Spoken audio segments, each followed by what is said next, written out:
Anak-anak, iya. Nah, ini perkenalan Romo Deken kita yang baru, menggantikan yang terdahulu adalah Romo Mariono Eman. Oke? Baik, selamat datang Romo Eman, selamat sore. Ya, selamat datang di acara Tamu Misioner 2025. Ya, jadi karena kita pada hari ini nggak besok. Supaya kesannya pertobatan ekologis, maka saya omongnya di bawah pohon. Kebetulan di samping pohon juga ada Ketua KKI Paroki Mataram yang berbentuk seperti pohon beringin. Dan anggap saja yang ada di sampingnya adalah cabang-cabang dan ranting yang akan berbuah untuk menjadikan anak-anak sekami sepulau Lombok menjadi bintang pesiara harapan. Tepuk tangan. Tadi itu saya dengar samar-samar sih kata-kata menarik dari Bapak Ketua. Mana dia? Pak Nano. Nano itu kepanjangannya namanya Nona, tapi jenis kelaminnya laki-laki. Itu ada kata-kata begini dari Paus terkait dengan kamu punya kegiatan nih. Spes non confundit, artinya pengharapan tidak mengecewakan. Diambil dari surat Rasul Paulus kepada umat di Roma bab 5 ayat 5 yang kemudian menjadi tema tahun Yobel 2025. Nah, tema ini punya hubungan dengan anak-anak sekami. Masih ingat tema Hari Anak Misioner Sedunia 2025 yang lalu? Saya tanya kakak-kakak pembina dulu. Nah, balon sudah mulai pecah. Artinya balon sudah memberikan jawaban pertama. Nah, kakak-kakak pembina, tema dari tahun apa nih? Hari Anak Misioner Sedunia tahun 2025 kemarin itu apa? Ya. Nah, kan tidak selalu kamu mencari jawaban atas pertanyaan itu dengan searching di Google. Kamu bisa searching di kakak-kakak pembina. Mereka juga punya pengetahuan beriman. Jadi anak misioner pesiara harapan dari hati ke hati. Artinya ketika Paus mengambil tema tahun 2025 ini sebagai tahun Yobel dengan pesiarahan pengharapan, dengan tidak ada harapan, tidak ada harapan yang mengecewakan, artinya anak-anak misioner adalah taruhan pengharapan masa depan gereja yang tidak mengecewakan. Setuju? Setuju.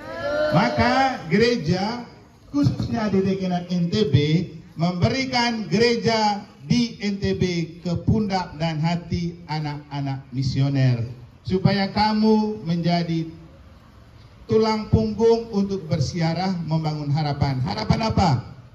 Pada diri orang tua bahwa mereka perlu berharap dalam iman kepada Tuhan untuk tidak pernah dikecewakan Tuhan. Mungkin bapak dan mama, bapak dikecewakan mama, mama dikecewakan bapak, tapi Tuhan tidak pernah mengecewakan baik mama maupun bapak. Dan kamu adalah malaikat yang dikirim Tuhan untuk menjaga supaya pengharapan itu tidak mengecewakan. Apalagi dalam Injil beberapa hari lalu, Yesus bilang apa kepada para murid? Mungkin 2 hari lalu atau hari kemarin ya. Kalau kamu mau menjadi yang terbesar, jadilah yang terkecil. Kalau kamu mau menjadi yang terdahulu, jadilah yang terkemudian. Lalu dia membawa satu anak kecil seperti kau ke sini dulu. Sini. Lalu di hadapan para muridnya yang memperebutkan siapa yang terbesar dan terkecil, Yesus bilang apa? Lihatlah anak kecil ini. Yang menghargai anak kecil ini, merekalah yang mempunyai kerajaan. Kamu itu pemilik kerajaan surga. Makanya Romo Deken juga sebenarnya masih ada acara tadi, tapi karena saya rasa acara bersama orang tua itu peluang ke surganya makin tipis, maka saya lebih memilih ke sini supaya peluang ke surganya lebih besar. Tapi kakak-kakak pembina karena sudah besar, peluang ke surganya juga tetap kecil. Benar atau salah? Salah. Masa salah? Oh, tapi kalau terlalu besar, ingat pintu surganya sempit. Kalau kebesaran, kecuali Kak Galang tetap bisa masuk surga. Karena Ibu Seli sudah duluan ke surga, siapkan tempat untuk Galang supaya besok juga suruh Santo Petrus diperlebar pintunya agar Kak Galang bisa masuk. Caranya gampang, dengan dia mengorbankan waktu dan pacarnya misalnya hanya untuk datang mau mendampingi adik-adik, itu adalah cara memperlebar pintu surga supaya gampang. Maka kegiatan ini sebenarnya untuk adik-adik, kan kerajaan Allah ada dalam dirimu. Para pendamping itu orang yang menghargai dirimu sebagai simbol kerajaan Allah, maka kans untuk mereka masuk surga juga adalah. Karena kenapa? Seluruh perbuatan baik kita menurut Yesus supaya nama kita terdaftar di surga. Itu. Jadi selaku Romo Deken, saya mengucapkan terima kasih banyak dan provisiat kepada adik-adik, anak-anak, kakak-kakak pembima dari Praya, Ampenan, Mataram yang tergabung dalam kemah Sekami pada hari ini, dan kamu menjadi number one di antara Sekami sekeuskupan Denpasar yang lebih dahulu membuat kegiatan ini. Tepuk tangan. Oke. Jadi kamu sudah menjadi yang terdepan dan pertama, karena saya belum lihat di paroki lain atau di dekanat lain membuat kegiatan kemah kami. Dan dengan ini juga selaku deken mengucapkan terima kasih kepada para pastor paroki, Ampenan, Praya, juga Mataram yang telah mengirim kamu, dan bersama seksi KKI dan ketua bidang telah membantu memperlancar untuk kegiatan ini terlaksana. Ini adalah cara mengambil bagian dalam gereja sinodal, dan kemarin waktu Panano datang bawa proposal, saya langsung bilang perbaik tujuan pertama. Karena tujuan yang pertama dan utama kamu membuat kegiatan ini adalah ikut mensukseskan tema tahun pastoral Keuskupan Denpasar tahun 2025, yaitu apa? Tema sini kau. Nanti kau dapat hadiah. Sini. Ayo. Mumpung masih sesama Manggarai, cepat. Ya, apa temanya, Pirlo? Bangkit bersama. Terus. Menuju gereja sinodal. Keuskupan. Nah, terus. Tahu. Ada yang mau tambahkan, sambung? Ada? Ada? Bangkit dan bergerak bersama. Terus? Mewujudkan gereja sinodal yang militan. Terus? Persekutuan. Ya sudah, begini. Itulah gunanya perlu ada kakak pendamping dan Romo, bahwa tidak mungkin kamu bisa tahu semua, perlu dibantu kakak pendamping, disempurnakan oleh Romo. Maka temanya itu begini. Jangankan kamu, teman-teman dewan pun belum tentu tahu itu apa tema kan. Bangkit dan bergerak bersama mewujudkan gereja sinodal yang militan melalui katekese kontekstual. Dan kamu sekarang melakukan kemah anak sekami untuk katekese kontekstual, mengajarkan iman, bahwa iman pun bisa bertumbuh dan berkembang melalui alam yang ada. Makanya kita buat di alam ini supaya kamu menyatu dengan alam. Juga dengan cara ini kamu mengambil bagian dalam mensukseskan tema APP 2025, yaitu pertobatan ekologis, pesiarahan pengharapan di tahun Yobel. Maka dari tempat ini saya mengucapkan provisiat, selamat berkemah, selamat berkatekese kontekstual untuk gereja sinodal, selamat melakukan pertobatan ekologis melalui pesiara pengharapan di tahun Yobel di tempat ini. Semoga kamu semakin menyatu dengan Allah, dan kesatuan dengan Allah membuat kamu menyatu dengan Allah, dan akhirnya membuat kamu, pakai bahasanya Bapak Ketua tadi waktu sambutan, Allah yang akbar, alam yang akrab tadi gitu ya. Jadi kita di sini boleh mengatakan Allahu Akbar untuk kita akrab dengan alam. Sekian dan terima kasih. Sukses selalu. Tuhan memberkati. Tepuk salut.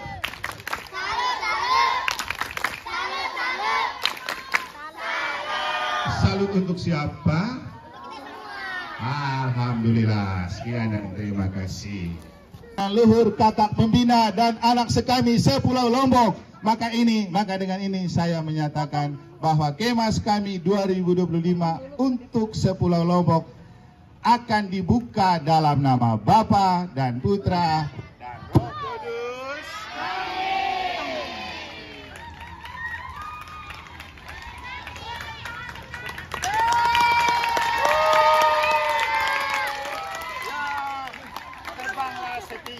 Terbanglah setinggi balon ini.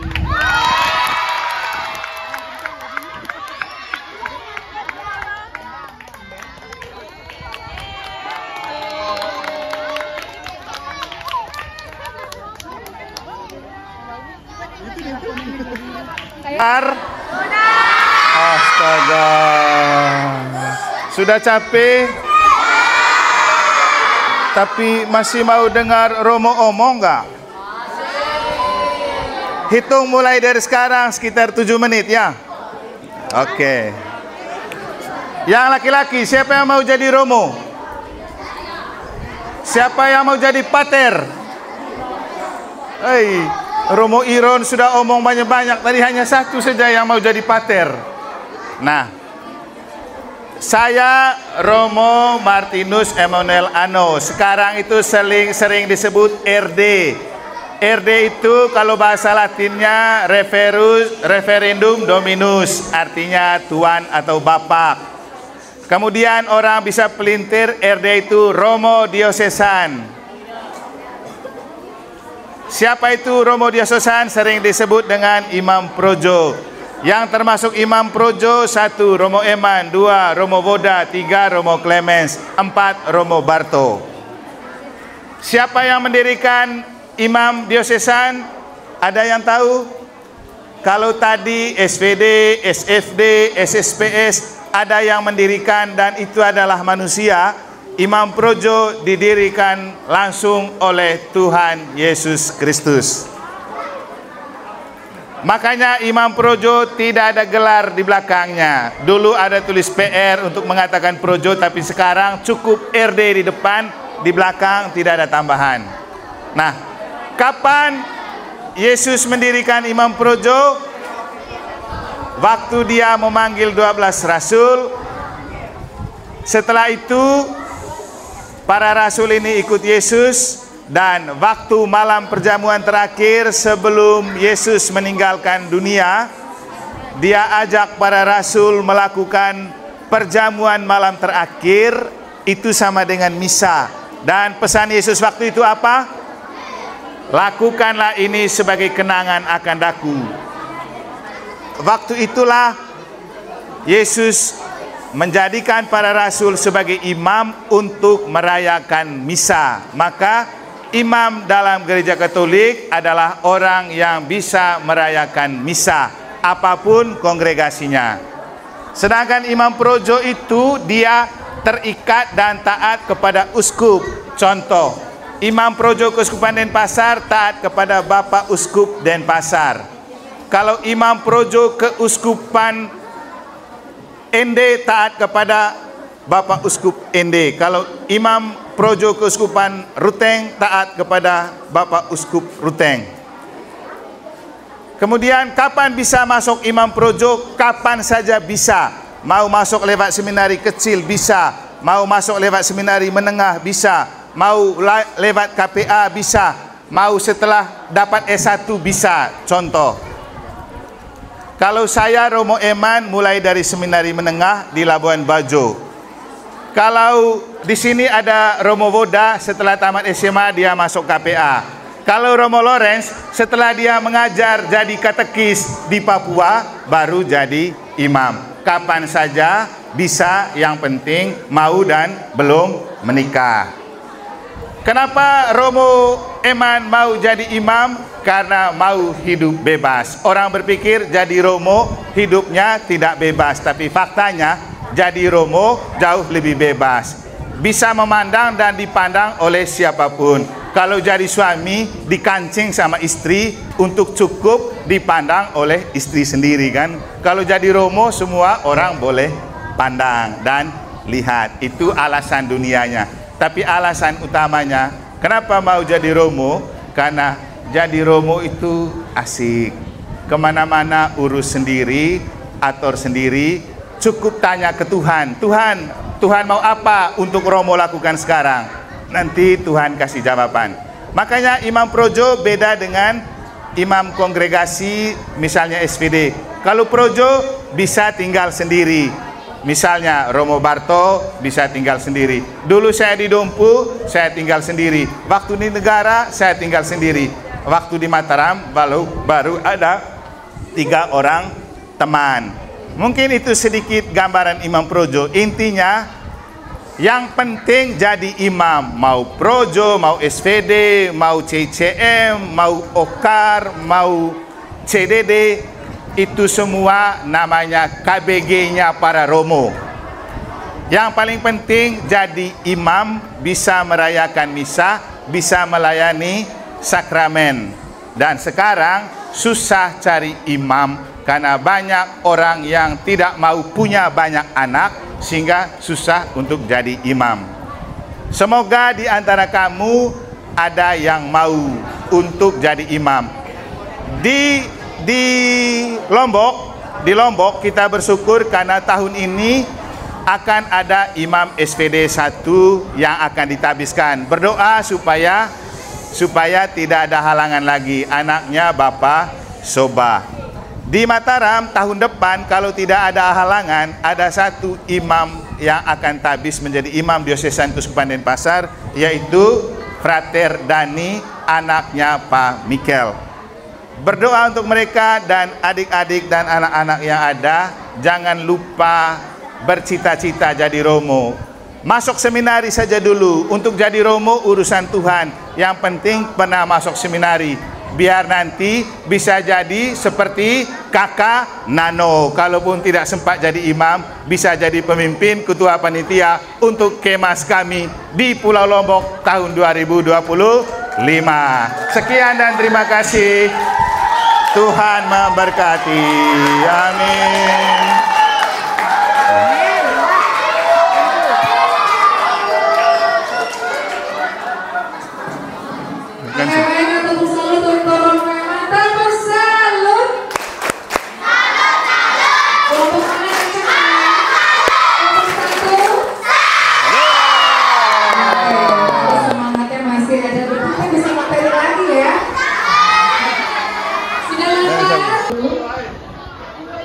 Bagian pertama untuk Suster Irene SMT. Tepuk tangan dong. Selanjutnya terima kasih kepada Romo Eman. Baik, foto bersama terlebih dahulu. Foto bersama. Oke. Yang depan semua sudah lengkap. Oke, sudah. Apa-apa? Oke, siap ya? Kamera dulu, ya. 1, 2, 3. Oke, lagi sekali. Oke, lagi sekali. 1, 2, 3. Oke. Oke, terima kasih.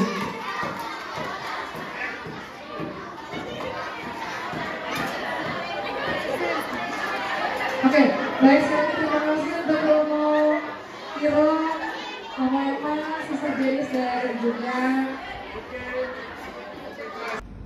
kegiatan ini tema temu misioner Selombok 2025 ini merupakan kegiatan yang digagas oleh teman-teman KKI Paroki Mataram dan juga bekerja sama dengan teman-teman sekami Ampenan serta Praya. Nah, kalau dari pandangannya Romo Eman selaku Romo Deken Negara NTB memaknai kegiatan ini kemudian dikaitkan dengan tema pastoral 2025, kira-kira seperti apa?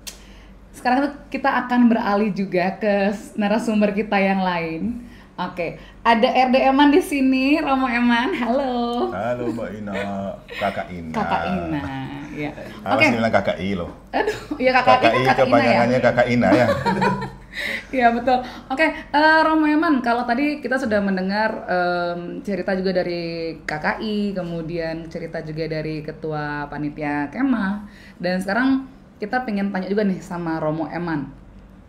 Kegiatan ini tema apa? Temu misioner Selombok 2025 ini merupakan kegiatan yang digagas oleh teman-teman KKI Paroki Mataram dan juga bekerja sama dengan teman-teman Sekami Ampenan serta Praya. Nah, kalau dari pandangannya Romo Eman selaku Romo Dekan ya, Romo Dekan Dekret NTB, memaknai kegiatan ini kemudian dikaitkan dengan tema pastoral 2025, kira-kira seperti apa Romo?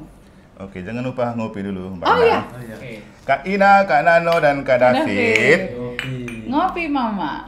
Namanya ngopi mama, tapi jangan berpikir yang lagi ngopi di samping saya ini sudah jadi mama ya. Belum guys. Oke, para pemirsa terkasih, saya tentu hadir bukan sebagai narasumber sih, tapi saya pendamping para narasumber. Karena tugas seorang gembala kan menggembalakan domba, termasuk mereka yang sedang ada di samping saya. Ya, betul. Terus ini sesuatu yang spesial tadi kata Kak Ina. Tumben kali ini podcast Ngopi Mama itu personilnya lebih banyak. Jadi kalau istilahnya kepemerintahan Prabowo itu agak gemuk, bukan karena badan kami gemuk, tapi artinya personilnya lebih banyak gitu. Iya.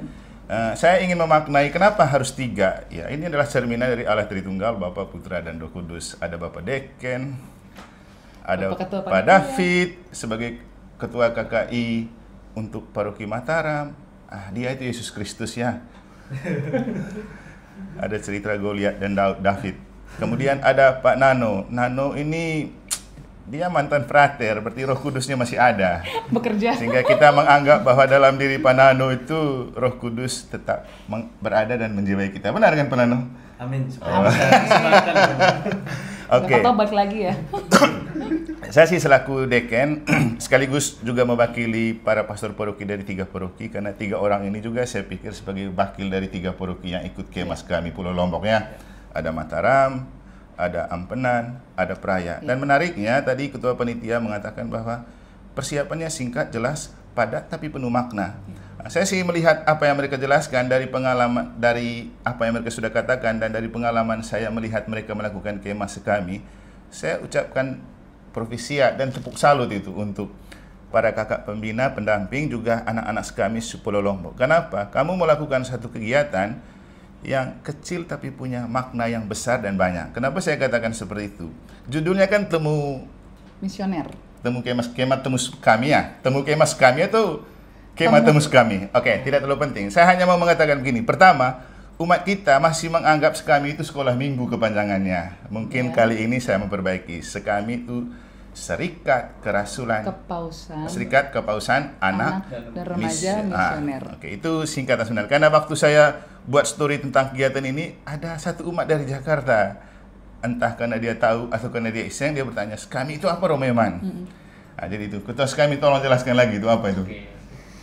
Apa itu Sekami, Kak? Sekami itu kepanjangan dari Serikat Kepausan Anak dan Remaja Misioner. Jadi itu salah satu bidang paus yang membantu yang di bawah kepausan yang menangani anak-anak dan remaja di seluruh dunia. Oke.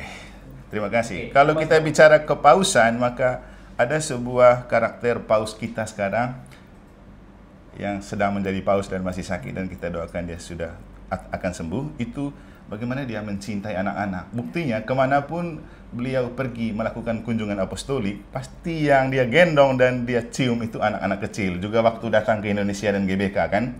Ya. Nah, ini kan kumpulan anak-anak. Dan saya hanya mau mengatakan bahwa kegiatan ini telah melaksanakan apa yang disabdakan oleh Yesus dalam Matius bab 19 ayat 14. Kayaknya ingat gak itu? Oke. Itu tidak kurang lebih bunyinya begini. Jangan menghalang-halangi mereka, biarkanlah mereka datang kepadaku, karena anak seperti inilah yang menjadi empunya kerajaan Allah. Itu juga saya ingat karena minggu lalu saya baptis 2 orang anak.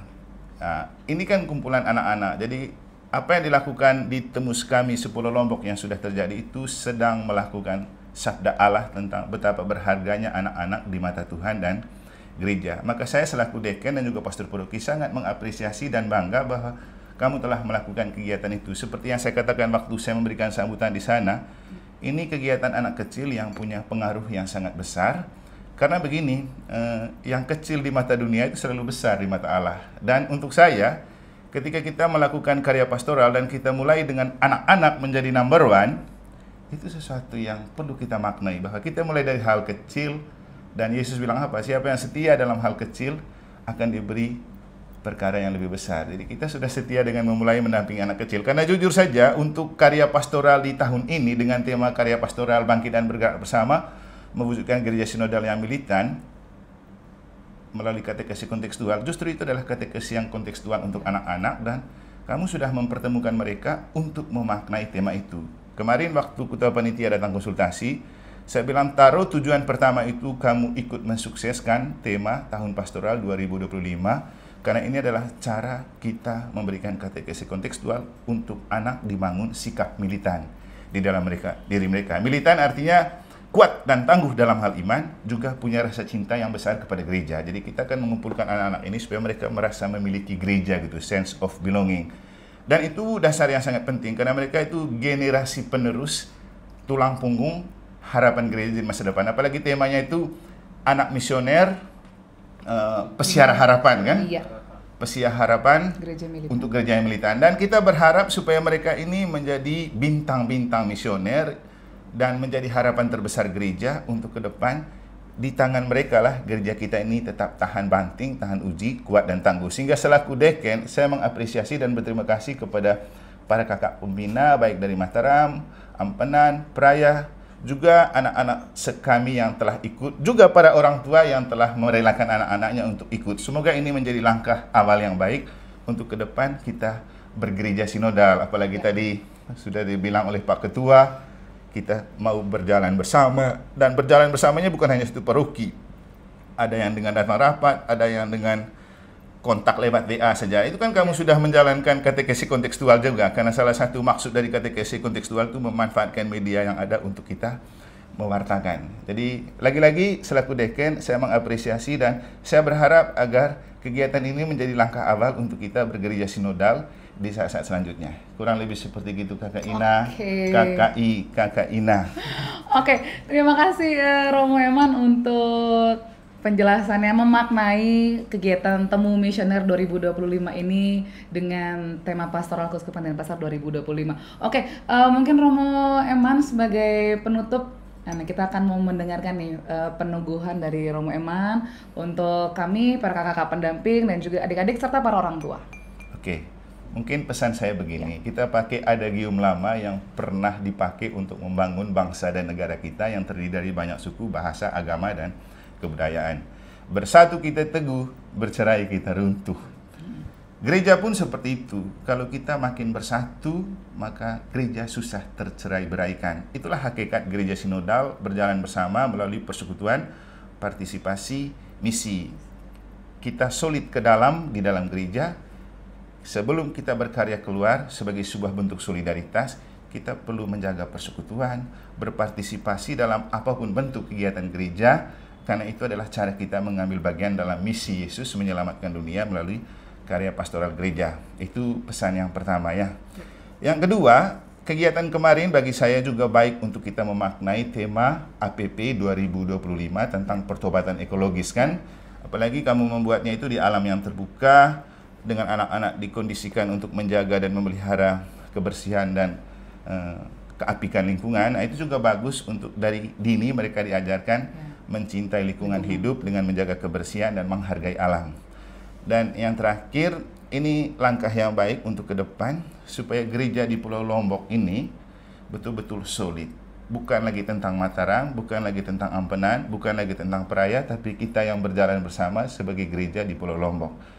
Dan harapan selanjutnya, semoga apa yang telah kita buat ini bisa menjadi acuan dan juga pelita yang menyinari supaya paroki-paroki lain juga cepat berpikir untuk melakukan kegiatan kemas kami tingkat paroki. Sebelum tahun depan kita melakukannya dalam tingkat dekenat.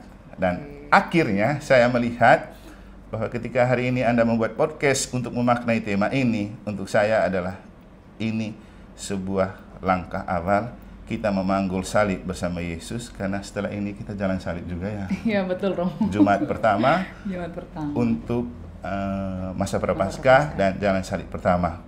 Hal itu jugalah yang membuat saya harus terpaksa pulang hari ini, pulang rapat konsultores, karena saya baru pindah ke Mataram. Bagi saya tidak enak begitu saya pertama kali jalan salib dilakukan di sini, saya tidak ada, apalagi Jumat pertama. Dan yang berikutnya, saya mau menunjukkan saya tidak mudah ingkar janji dan setia janji, karena sudah berjanji dengan teman-teman kakak-kakak sekami ini bahwa kita akan membuat podcast pada sore hari ini. Kira-kira begitu, Kak Ina, Kak Nano, dan Kak David. Oke, terima kasih Romo Eman. Baik Sobat Misioner yang terkasih, itu tadi perbincangan seru kita tentang Temu Misioner 10 Lombok tahun 2025. Tepuk salut dulu dong buat kita semua. Tepuk salut. Salut, salut. Salut, salut. Salut. Oke, boleh dong para narasumber dan juga Romo kita angkat sekali lagi. Oke, Ngopi Mama. Tidak ada tepuk sakius kah? Oh, enggak ada Romo. Kebetulan kita semua tinggi ya, Kecuali adik-adik yang belum apa-apa, tinggi ya. Yang kecil di mata manusia selalu besar di mata Allah. Oke, ngopi angkat dulu. Oke, sampai berjumpa di pertemuan dan juga podcast selanjutnya. Salam ngopi Mama. Dadah, Tuhan memberkati. Dan good job. Oke. Pas. Udah ya. Saya tadi mau bilang satu habis KKI, KKS.